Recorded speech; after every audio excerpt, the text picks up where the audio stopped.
जय श्री ओम नमः सिद्धेभ्य नमो अर्हन्ताणं नमो सिद्धाणं नमो आयर्याणं नमो वज्रायाणं नमो लोये सवसाहूणम्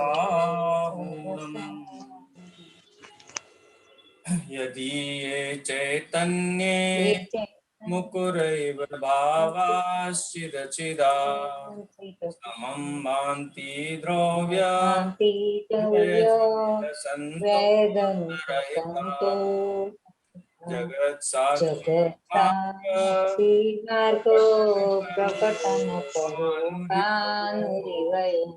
महावीर स्वामी नयन पथगामी भवतु न अताम्रं यच्चक्षुर्कमलयुगलं स्कन्दरहितं जनान् कोपापायं प्रकटयति भाव्यन्तरमपि स्फुटं मूर्तिर्यस्य असमितमयी भाति विमला महावीर स्वामी नयनपथगामी भवतु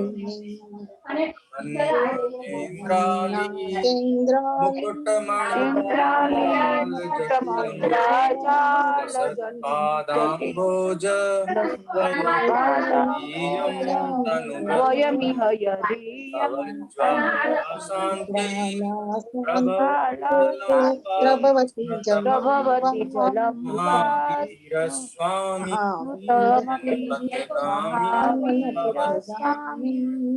नयन पथगामी भवतु मे प्रमुदित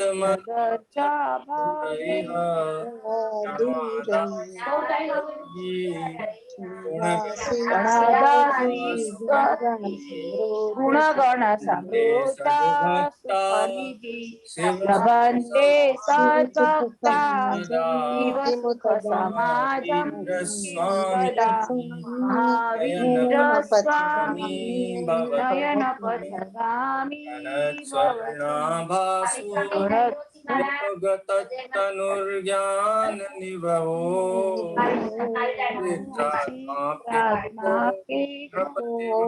नृपति जन्मा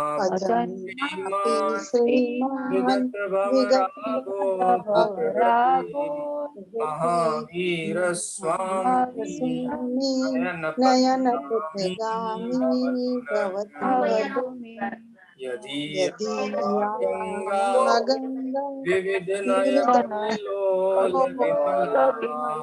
बृहज्ञानाम्भोगिर् जगति परिचिता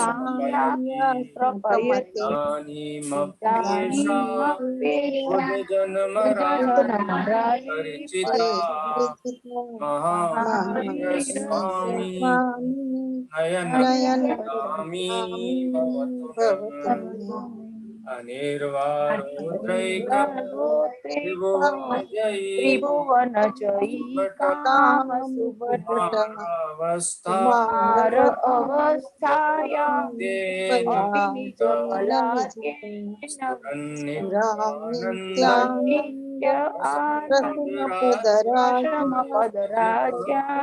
महावीर स्वामी नयनपथगामी भवतु मे महामन्त्रक प्रशमन निरापेक्षो विदित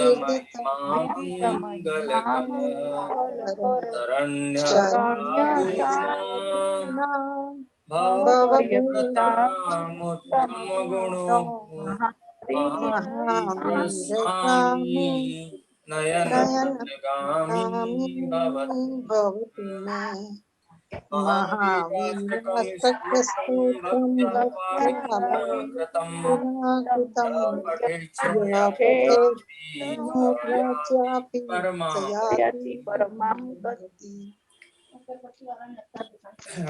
तो धीरे धीरे आप ये पूरा याद कर लीजिए। इसके बाद एक चैप्टर और हमारा होगा, उसके बाद पहली आपकी एग्जाम हो जाएगी।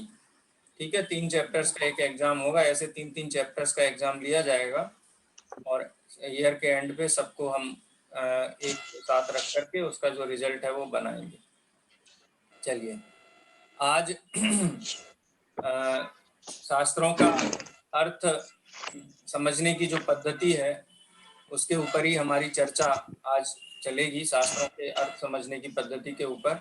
इसमें हम निश्चय व्यवहार नए की भाषा में जो शास्त्र की निरूपणा होती है तो हमको किस प्रकार से उसको ग्रहण करना चाहिए, और 4 अनुयोगों की शैली में तो हर अनुयोग का प्रयोजन अलग अलग है। जैसे प्रथमानुयोग, कर्णानुयोग और चरणानुयोग, ये आपको सर्वज्ञ की आज्ञा से ही मानने हैं, इसमें आप युक्ति नहीं लगा सकते। आप ऐसा नहीं कह सकते हमको दिखाओ आलू में कहाँ जीव दिखाई देते हैं, चने पानी में कहाँ जीव दिखाई देते हैं। क्यों? क्योंकि वो तो केवल ज्ञान गम्य विषय है। गुणस्थान, मार्गणा स्थान, ये सब केवल ज्ञान गम्य विषय है। लेकिन द्रव्य अनुयोग ऐसा अनुयोग है जिसको युक्ति से ही मानना है, आज्ञा से नहीं मानना है। युक्ति के प्रयोग से ही ग्रहण किया जाना है। चारों अनुयोगों में द्रव्यानुयोग युक्ति प्रधान है, तर्क प्रधान है, परीक्षा प्रधान है, शेष जो है वो आज्ञा प्रधान अनुयोग कहलाते हैं। ठीक है, कई लोग क्या होता है उसमें युक्ति लगाने लगते हैं। किसमें? 500 धनुष के कैसे जीव होते होंगे, कोई है क्या, डायनासोर के तो कंकाल मिलते हैं लेकिन 500 धनुष जीव का ऐसा कोई अवसर नहीं मिलता। तो वो ऐसी युक्ति तो लगाते हैं, लेकिन आपको पता है आज से असंख्यात वर्ष पहले हुआ है ऐसा कि 500 धनुष वाले जीव हुए हैं, तो वो असंख्यात वर्ष के बाद तो कुछ बचेगा ही नहीं ना, वो तो करोड़ों अरबों वर्षों से भी ज्यादा वर्ष हो जाते, तो इसलिए वहां आज्ञा से ही मानना है।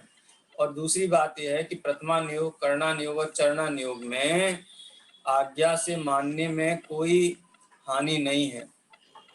क्यों? क्योंकि उसको आज्ञा से मानने से सम्यक तो बाधित नहीं होता है। लेकिन द्रव्यानुयोग को यदि आज्ञा से माने, वहां युक्ति परीक्षा ना करे तो भी सम्यक से रहित होता है। कुछ विषय वस्तु आज्ञा से माननी, अब आज्ञा से मानने का मतलब ऐसा नहीं कोई मजबूरी है, उसकी परीक्षा संभव नहीं है इसलिए आज्ञा से मानना है। हमसे कई लोग पूछते हैं कि आपके इसरो में ये चंद्रमा पे वास्तव में ही गए हैं क्या, वास्तव में ही वहां गया है क्या?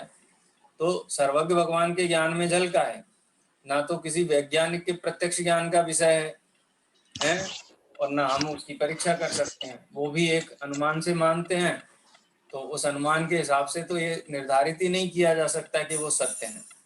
लेकिन सर्वज्ञ भगवान के द्वारा बताए गए 6 द्रव्य, 7 तत्व आदि विषय हमको युक्ति से सत्य भाषित होते हैं, तो अन्य विषय भी जो अप्रयोजनभूत हैं सम्यक्त की दृष्टि से यदि देखा जाए तो उनको आज्ञा से मानने में कोई भी हानि नहीं है। उनकी परीक्षा करने जाएंगे तो परीक्षा कर ही नहीं पाएंगे, क्योंकि हम अपने श्रुत ज्ञान से इन रचनाओं को, इन विषयों को नहीं जान सकते। ठीक है, अब द्रव्यानुयोग की चर्चा जो है वो विशेष थी, इसीलिए मैंने बोला था कि शुक्रवार को अपन चर्चा करेंगे। इसकी रीडिंग हो गई थी। इसी प्रकार द्रव्यानुयोग की भी अपनी अलग पद्धति होती होगी। ठीक है, एक बात और मैं कहता हूँ, जैसे विवेकानंद का एक सत्यार्थ प्रकाश नाम का ग्रंथ है, आपने नाम सुना हो, या फिर अन्य मतियों के भी बहुत सारे ऐसे ग्रंथ हैं जिनमें जैन मत का खंडन किया गया है। जैन मत का खंडन कैसे किया गया है कि उनके यहाँ तो 500 धनुष का मानते हैं आदमी को, हमको तो दिखाई नहीं देता है, तो इसलिए वो गलत है, ऐसा कह देते हैं। तो ऐसी कर्णानुयोग, चरणानुयोग और प्रथमानुयोग के आधार पर वो खंडन करते हैं इनका, जो ग्रह आदि की रचनाएं हैं, 3 लोक की रचनाएं हैं, जो ना हम देख सकते हैं ना वो देख सकते हैं, तो सर्वज्ञ के ज्ञान का विषय है, उनके आधार पे खंडन करते हैं। तो क्या इससे जैन धर्म का खंडन होता है क्या? तो इसमें तो ऐसा है कि जैसे वैदिक मतों में भी बहुत सारी ऐसी भ्रांतियां हैं, मान्यताएं हैं। जैसे आचार्य अमित गति का धर्म परीक्षा ग्रंथ पढ़ो तो सत्यार्थ प्रकाश में जिसको सत्य बताया गया है वो धर्म परीक्षा पढ़ेंगे तो सब असत्य सिद्ध हो जाएगा। तो इसलिए जो विषय वस्तु युक्ति तर्क प्रत्यक्ष का विषय नहीं है उसको आज्ञा से मानना, 6 द्रव्य 7 तत्व प्रत्यक्ष का विषय है उनको युक्ति से मानना। तो इसलिए किसी के खंडन करने से जैन दर्शन का खंडन माना नहीं जा सकता है। इसलिए द्रव्यानुयोग जो है उसकी पद्धति हम यहाँ देखते हैं। इसी प्रकार द्रव्यानुयोग की भी अपनी अलग पद्धति होती होगी। ये प्रश्न है रतनचंद जी, दीवान रतनचंद का। टोटरमल जी कहते हैं क्यों नहीं, द्रव्यानुयोग में जीवों को जीवादि तत्वों का यथार्थ श्रद्धान जिस प्रकार हो उस प्रकार विशेष युक्ति हेतु दृष्टांतादिक से वर्णन करते हैं। देखो बाकी में ये पद्धति नहीं थी, युक्ति दृष्टांत हेतु ये सब परीक्षा के साधन हैं, परीक्षा के उपाय हैं। परीक्षा करने के लिए आपको हेतु चाहिए, युक्ति चाहिए और दृष्टांत चाहिए। तो द्रव्यानुयोग परीक्षा प्रधानी है, इसलिए युक्ति दृष्टांत आदि का प्रयोग किया जाता है। क्यों? क्योंकि इसमें यथार्थ श्रद्धान कराना है, आज्ञा से श्रद्धान नहीं कराना। यथार्थ श्रद्धान ऐसी वस्तु तुम्हें भाषित होती है क्या, जैसा जीव द्रव्य का स्वरूप बताया है ऐसा ही भाषित होता है कि कुछ अलग भाषित होता है। तो इसलिए 3 शब्दों का हमेशा ध्यान रखना, द्रव्यानुयोग में युक्ति हेतु और दृष्टांत इनका प्रयोग किया जाता है। ठीक है, उसका प्रयोजन क्या है? क्योंकि पक्का श्रद्धान कराना है ना। जैसे स्वपर का भेद विज्ञान हो वैसे जीव अजीव का स्वरूप बताया जाता है। देह कैसी है, स्पर्श रस गंध वर्ण वाली है, जड़ है, उसमें ज्ञान नहीं है, आत्मा अलग हो जाता है तो देह में चेतन आदि जो गुण हैं वो सिद्ध नहीं होते हैं। आत्मा चेतन है, उसमें स्पर्श रस गंध वर्ण नहीं है। तो जीव को देह से भिन्न पहचाने ऐसी युक्तियां कौन से अनुयोग में बताई जाती हैं? द्रव्यानुयोग में बताई जाती हैं, वेद विज्ञान के कारणभूत। कर्णानुयोग में नहीं बताया जाए। कर्णानुयोग में तो कहा जाएगा कि जीव को नाम कर्म नाम की प्रकृति होती है, उससे उसके शरीर की रचना होती है, 1 इंद्रिय 2 इंद्रिय 3 इंद्रिय 4 इंद्रिय 5 इंद्रिय। लेकिन द्रव्यानुयोग में ये नहीं, द्रव्यानुयोग में जीव अजीव को भिन्न पहचानने के लिए युक्ति बताई जाएगी। ठीक है, और जैसे वितराग भाव उत्पन्न हो तो आश्रवादी का वर्णन करेंगे, शुभ आश्रव हो अशुभ आश्रव हो, ये मोक्ष मार्ग नहीं है, ये है। क्यों? क्योंकि द्रव्यानुयोग में जो सच्चे सुख का कारणभूत भाव है उसी भाव की चर्चा होती है, और सच्चे सुख का कारणभूत भाव वितराग भाव ही है। इसलिए आश्रव को हे बताएंगे, बंध को हे बताएंगे द्रव्यानुयोग में। प्रथमानुयोग में ऐसा नहीं है, लेकिन द्रव्यानुयोग में तो ऐसा ही है। वहां पर राग हे है, शुभ राग हे है, दया दान पूजा भक्ति का भाव भी हे है। जब तक वितराग भाव का ग्रहण नहीं करे, जब तक वितराग भाव रूप परिणमित नहीं हो, तब तक जीव सुखी नहीं हो सकते। ये द्रव्यानुयोग की शैली, चरणानुयोग की शैली नहीं है। ये चरणानुयोग में तो व्यवहार प्रधान भी कथन होते हैं, निश्चय सहित व्यवहार का भी कथन होता है। लेकिन द्रव्यानुयोग में तो परीक्षा करनी है ना, खरा सोना पहचानना है। तो इसलिए जीव का श्रद्धान, वितराग भाव का श्रद्धान, आत्मानुभव की महिमा गाते हैं एवं व्यवहार कार्य का निषेध करते हैं। शरीर की क्रिया है, इसको उपचार से जो चरणानुयोग में जिसको धर्म कहा गया, कर्णानुयोग प्रथमानुयोग आदि में उनको धर्म बताया गया, तो द्रव्यानुयोग उसका निषेध करता है। यथार्थ धर्म तो वितराग धर्म है। यथार्थ धर्म तो आत्मा का भाव है, शरीर का भाव नहीं है। कैसे उठना बैठना बोलना चलना ये धर्म नहीं है, क्योंकि ये तो शरीर है, जड़ की क्रिया है। तो ये द्रव्यानुयोग में ये शैली प्रधान होती है। आत्मानुभव का उपाय करवाते हैं, क्रिया कांड छुड़ाते हैं, शरीर से उदास करते हैं, क्रिया कांड से उदास करते हैं, राग भाव से उदास करते हैं, और बहुत आगे बढ़ जाते हैं तो अधिक शास्त्र अभ्यास से भी उदास करते हैं। ये पंडिताई में ही धर्म मान लेता है, मैंने ये शास्त्र पढ़ा है, मुझे इतना आता है, इतना आता है, लेकिन आत्मज्ञान शून्य है। आत्मज्ञान शून्य कितना भी आगम का अभ्यास करे द्रव्य। और आत्मानुभव के सामने दया दान पूजा भक्ति व्रत शील संयम ये सब हे हैं, इनके सामने ये हैं। मुख्य तो एक वितराग भाव ही होता है। शुभोपयोग का निषेध है, अशुभोपयोग में लगाने को नहीं करते हैं, किंतु शुद्धोपयोग में लगाने के लिए करते हैं। द्रव्यान योग में शुभोपयोग का निषेध है।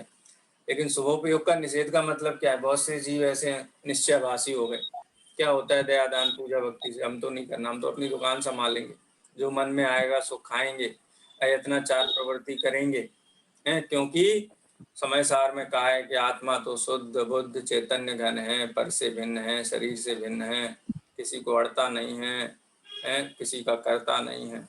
इसलिए हम तो शुभ भाव का और मन वचन काय की जो शुभ क्रियाएं हैं उनका पालन नहीं करेंगे, तो क्या करेंगे? जो मन में आएगा सो खाएंगे, जैसे मन में आएगा वैसा करेंगे। तो इसके लिए द्रव्यान योग में उपदेश नहीं है। वीतराग भाव हो उसके लिए उपदेश है। तो शुद्धोपयोग को ग्रहण कराने के लिए शुभोपयोग का निषेध करते हैं। लेकिन ये जैसे पाप को बुद्धि पूर्वक छोड़ता है, वैसे शुभ भाव को भी बुद्धि पूर्वक छोड़े, इसके लिए उपदेश नहीं है।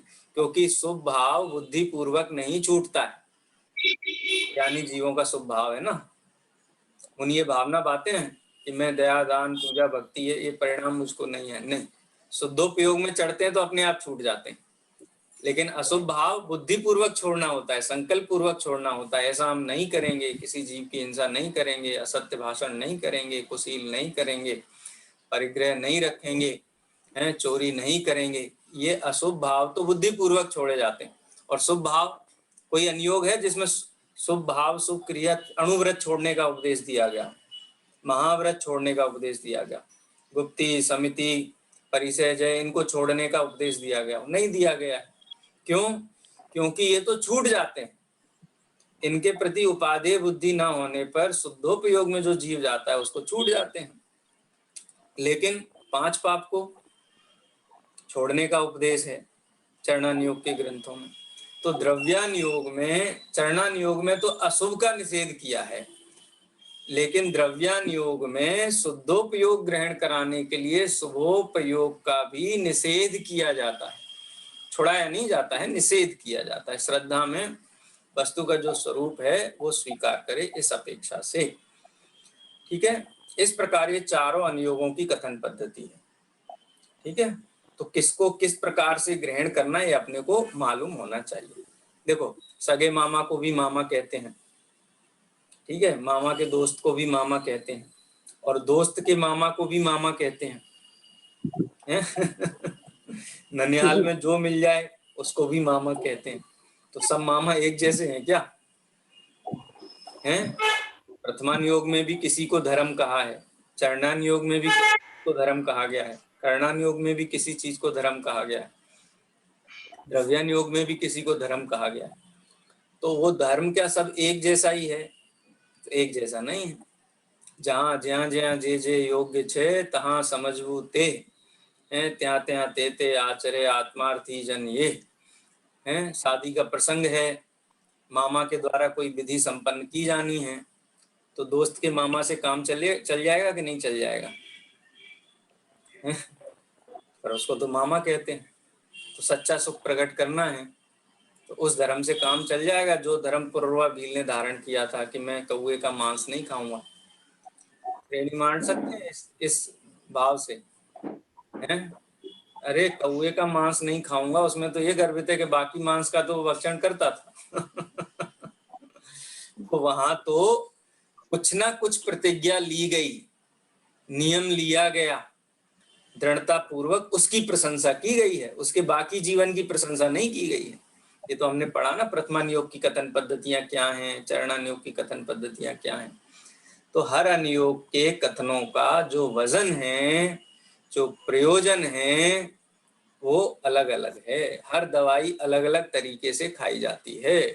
कोई दवाई खाली पेट खाई जाती है, कोई दवाई भरे पेट खाई जाती है, कोई दवाई ऐसी होती है जब बीमार है तब खाई जाती है, और जब ठीक हो जाते हैं, बीमारी से बाहर आ जाते हैं, तब भी कोई ऐसी दवाई होती है वो तब खाई जाती है। हर दवाई को खाने की विधि अलग अलग है ना। कहीं पुड़िया के साथ में ही वो दवाई है ना, ये दवाई है, पुड़िया को भी दवाई कह देते हैं, हैं? डॉक्टर पुड़िया को दवाई कह देता है, घर आते हैं तो पुड़िया को कर देते हैं, अंदर रखी हुई दवाई को ही दवाई मानते हैं। ठीक है, तो जैसे लोक में रोग का उपचार करते समय अनेक प्रकार के कथनों को अलग अलग प्रकार से ग्रहण करते हैं, लोकाचार में भी अलग अलग प्रकार से हम चीजों को ग्रहण करते हैं। मामा कह दिया तो ऐसा नहीं है कि उसको फिर हम माथे पे ही बिठा लेंगे, कहने से नहीं, मामा होना भी चाहिए। तो जो धर्म वास्तविक है उसका निरूपण तो द्रव्यान योग में ही किया गया है, लेकिन द्रव्यान योग तक कैसे पहुंचे उसके लिए प्रथमान योग है। देखो प्रथमान योग के लिए तो गौमटसार जीव कांड की टीका है, जीव तत्व प्रदीपिका, उसमें कहा है अप्रतिबुद्ध के लिए प्रथमान योग। वैसे तो पंडित साहब भी कहते हैं कि कोई भी अन्य योग कोई भी पढ़ सकता है, लेकिन कथा कहानी के माध्यम से धर्म समझाया जाए तो कथा कहानी में किसकी रुचि होगी, हैं? जिसको ठोस माल नहीं पचता है ना ख्याल में। तो इसलिए हर अनुयोग की पद्धति का अलग अलग विधि है।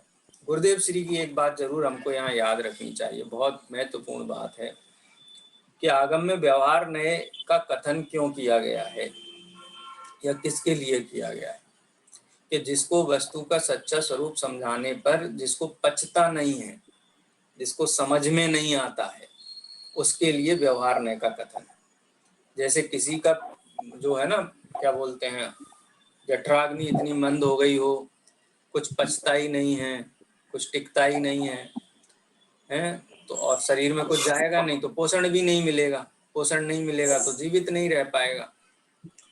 आयुर्वेद में एक पद्धति है जिससे जठराग्नि, मंद जठराग्नि को, मतलब जिनकी बहुत हो गई है और शरीर कुछ भी ग्रहण करने को तैयार नहीं, तो उनके लिए क्या होता है कि एक जो गेहूं होता है ना, साबुत गेहूं गाय को खिलाते हैं, चारे में डाल के साबुत गेहूं खिलाते हैं, और वो जब गाय गोबर करती है उसके गोबर में वो गेहूं निकलते हैं, और फिर जो होता है ना, मतलब वो विधि होती है आयुर्वेद में, फिर वो गोबर को धो करके उसमें से गेहूं निकाले जाते हैं, और वो गेहूं का फिर लोट बना करके उसकी रोटी बना के खिलाई जाती है, क्योंकि उसमें जितना भी कहते हैं ना जो गरिष्ठता है, वो गरिष्ठता सारी गाय सोख लेती है, तो एकदम कम से कम जिसकी जठराग्नि एकदम मंद है वो भी पचा पाए। ये व्यवहार नय का कथन ऐसे जीवों के लिए है जिनको वस्तु का स्वरूप पचता नहीं है। गुरुदेव श्री ये दृष्टांत देते थे, मैंने शैलेश भाई के मुंह से भी एक दो बार उनके मुख से भी सुना है, वो भी उन्होंने बताया कि व्यवहार नय का उपदेश तो जिनको निश्चय का उपदेश ग्रहण पचाने की सामर्थ्य नहीं है, समझ में नहीं आता है, उनके लिए है। तो वास्तव में तो शुद्ध उपयोग, शुद्ध जीव, शुद्ध वस्तु का स्वरूप यही जिनागम का सार है। जिनका स्वास्थ्य, आत्मिक स्वास्थ्य कमजोर है, जिनको रुचि कम है धर्म में, तो उनको कथा कहानियों के माध्यम से समझाया जाता है। चरणान्योग, द्रव्यान्योग, जिनकी प्रवृत्ति करने की बहुत जिनके अंदर है, कुछ करने से धर्म होगा, कुछ करने से धर्म होगा, तो चलो चरणान्योग की पद्धति में उनको समझाते हैं। फिर धीरे धीरे जब विशुद्धि बढ़ती है तो निश्चय का उपदेश ग्रहण करने की उनके अंदर सामर्थ्य आ जाती है। तो ये हमेशा ध्यान रखना चाहिए, आगम की जो अपेक्षाएं हैं और पद्धतियां हैं, इसका ज्ञान हमको होना चाहिए। नहीं तो कई लोग बहस करने लगते हैं कि उस शास्त्र में तो ऐसा लिखा है, वैसा ही ग्रहण करना चाहिए। जैसे एक बहुत माने जो 20पंथी आमनाय में कई चीजें होती हैं, तो कई लोग बोलते हैं देखो उस शास्त्र में ऐसा लिखा हुआ है कि कमल से पूजा की और तालाब में से सुंदर सुंदर कमल लेकर के आए, उससे जिनेंद्र भगवान की पूजा की। तो भट्टारक परंपरा के कारण बहुत सारी मूल प्रथमान योग या अन्य शास्त्रों में भी ऐसे छंद श्लोक आ गए हैं बीच बीच में, लेकिन हमारा अहिंसामयी धर्म है, हम अहिंसक पद्धति के अनुपालक हैं, तो हमको युक्ति लगाना चाहिए वहां पर है। सावध दिलेसो बहु पुण्य रासो के धार्मिक कार्य ऐसे हों कि जिनमें कम से कम, अति से अति अल्प आरंभ होना चाहिए। अब तालाब में से आप कमल तोड़ोगे तो उसमें हिंसा नहीं होगी क्या? कमल के आश्रित, फूल पुष्प के आश्रित कितने जीव, असंख्यात जीव होते हैं। अपने यहाँ तो पुष्प का स्पर्श भी करने का निषेध है कि भाई उसको छूना भी नहीं चाहिए, क्योंकि उसमें असंख्यात जीव होते हैं, आप स्पर्श करोगे, तोड़ने की बात तो बहुत दूर है।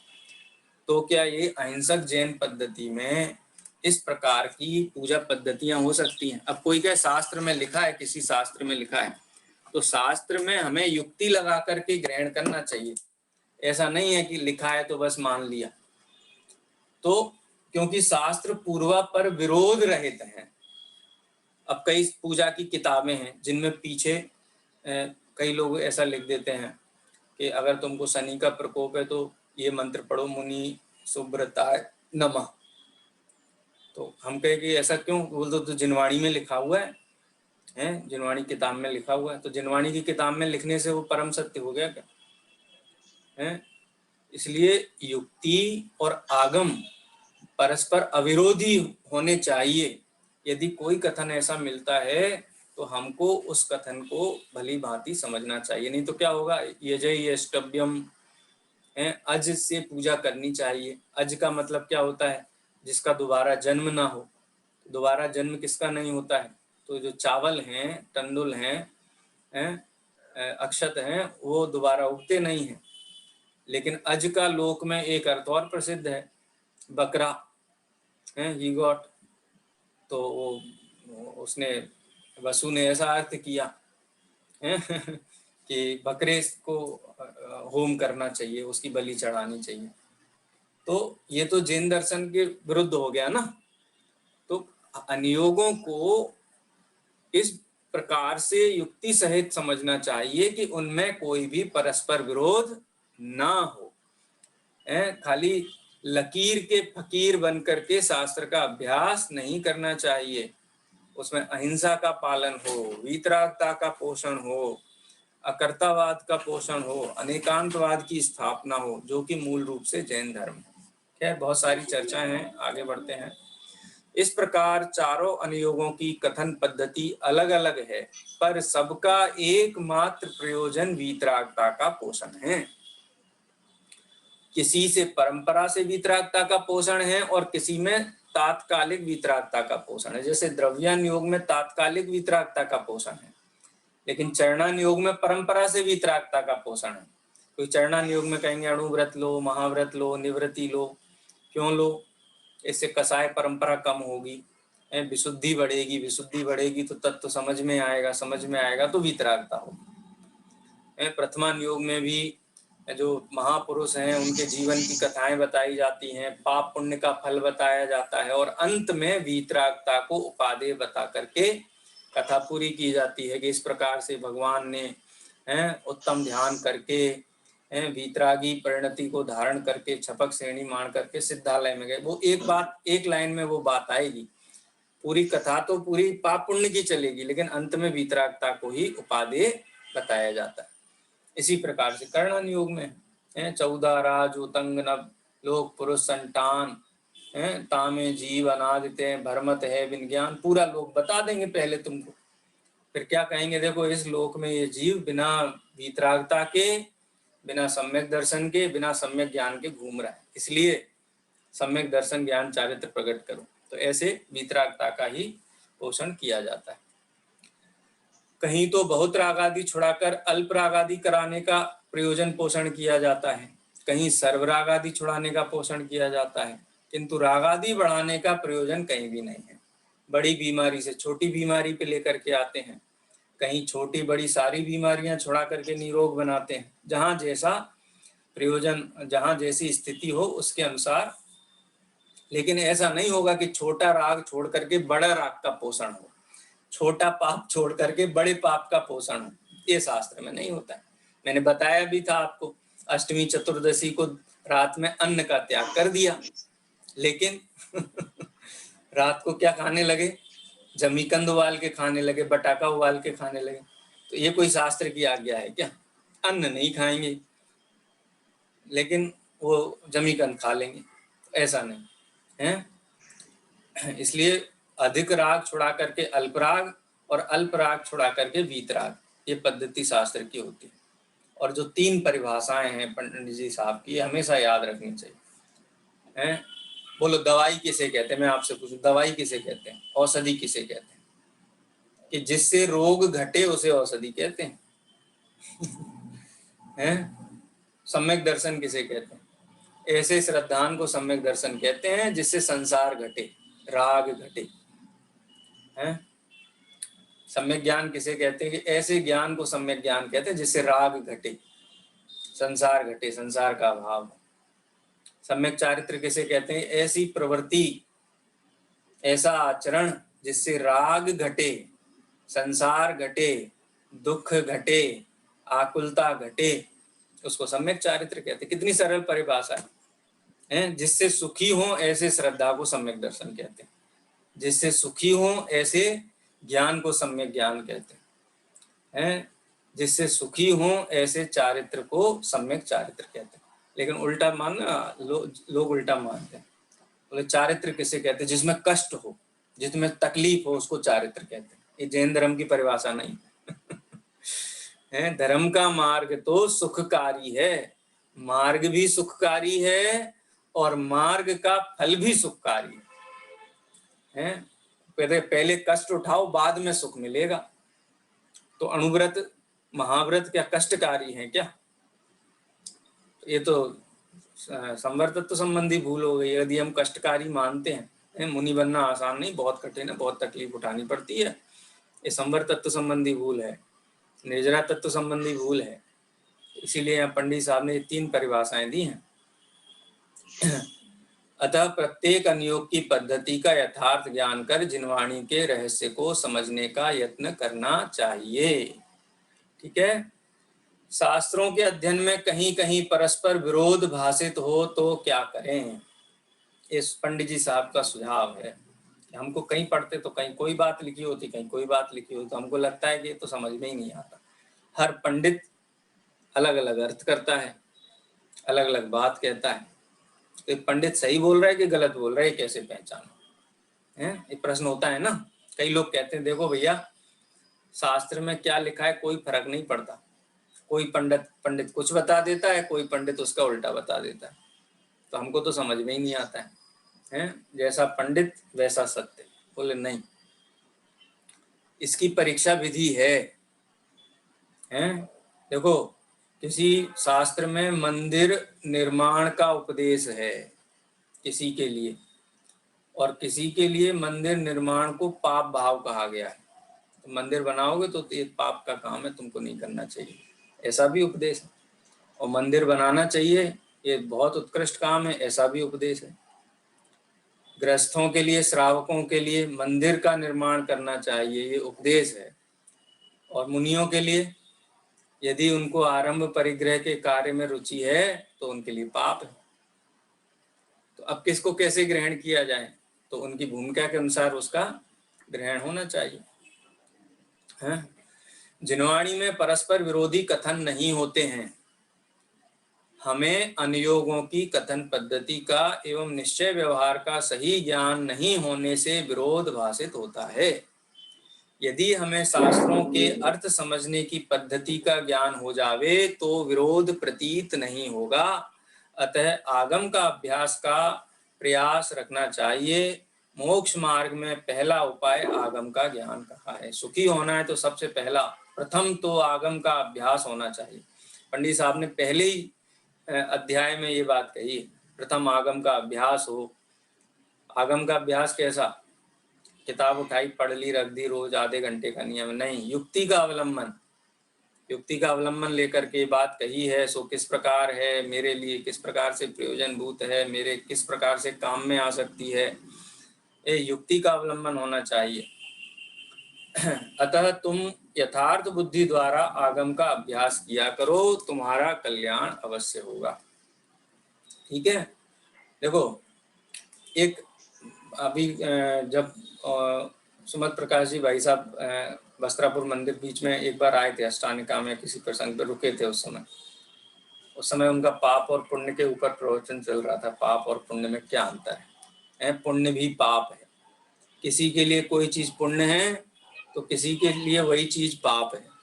जैसे कोई आदमी 100 गालियां देता है, आपको अगर आपने सुना हो तो आपको ध्यान में आ रहा होगा।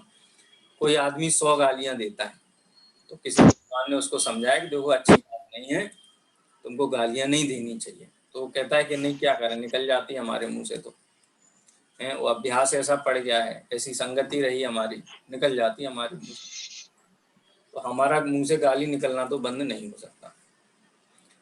तो उसको बोला कि चलो कुछ गालियां हैं वो नहीं देने का नियम ले लो, 50 नहीं दोगे ऐसा नियम ले लो, 50 सेलेक्ट कर लो, 50 ही देंगे। तो उसने कहा हाँ हम इसके लिए कोशिश करें, और उसने बहुत यत्नाचार करके कैसे भी करके नियंत्रण कर लिया और बोला पंडित साहब अब हम 50 गालियां तो हमने एकदम छोड़ दी हैं, लेकिन 50 ही देते हैं, 50 तो एकदम छोड़ दिए। तो सभा के बीच में पंडित साहब ने उसकी बहुत प्रशंसा की, देखो कितना सज्जन आदमी है, इसने मेहनत की, यत्नाचार प्रवृत्ति रखी और इसने 50 गालियां देना बंद कर दिया, 50 ही देता है बस।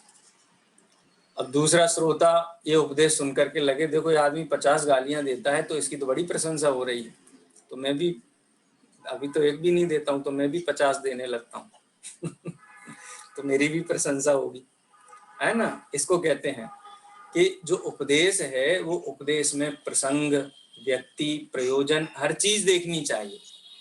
जैसे मंदिर बनाना अच्छा काम है, किसके लिए? श्रावकों के लिए। और मुनि अगर मंदिर का निर्माण करें तो उनका तो मुनि नहीं है फिर तो। सटकाय जीवन हनते सब विधि दरव हिंसा टरी, रागादि भाव निवारते हिंसा न तावितवतरी। एक तो उनको उस जाति का राग ही नहीं आना चाहिए, ठीक है।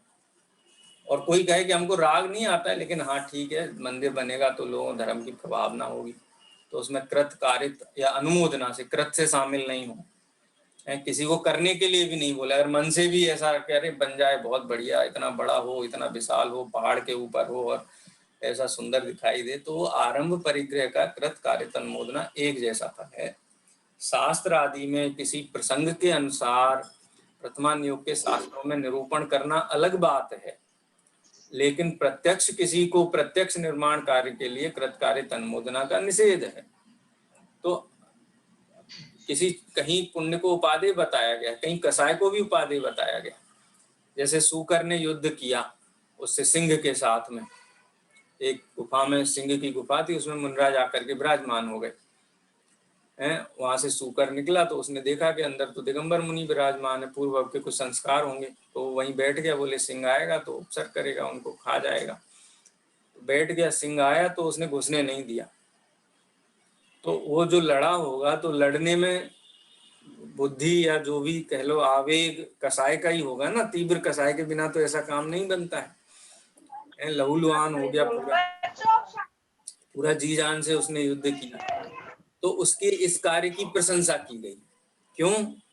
क्योंकि हमारे देव गुरु धर्म आदि आयतनों की रक्षा के लिए विरोधी हिंसा युक्ति युक्त है। लेकिन जिनको जो व्रती हैं, जिन्होंने संकल्पी के साथ में आरंभी उद्योगी, मान लो आरंभी हिंसा के त्यागी हैं, 9वें प्रतिमाधारी, उनको तो इस प्रकार का विकल्प नहीं आना चाहिए। 9वें 10वीं 11वीं प्रतिमाधारियों को, श्रावकों को ऐसा विकल्प नहीं आना चाहिए। तो इसलिए शास्त्रों को सापेक्ष, प्रसंग, व्यक्ति है, इसके अनुसार समझना चाहिए, तो वो हमको समझ में आएंगे, नहीं तो परस्पर विरोध भाषित होगा। और परस्पर विरोध मिटाने के लिए नए पद्धति का ज्ञान, आगम पद्धति का, अनुयोग पद्धति का ज्ञान होना चाहिए।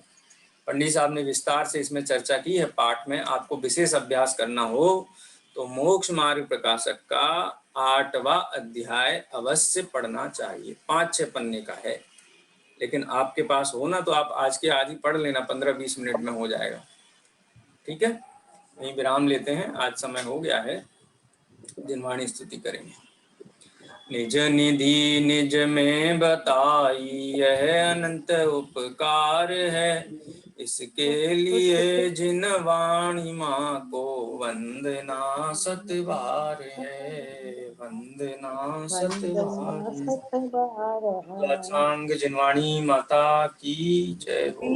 जय हो। अभी पुरानी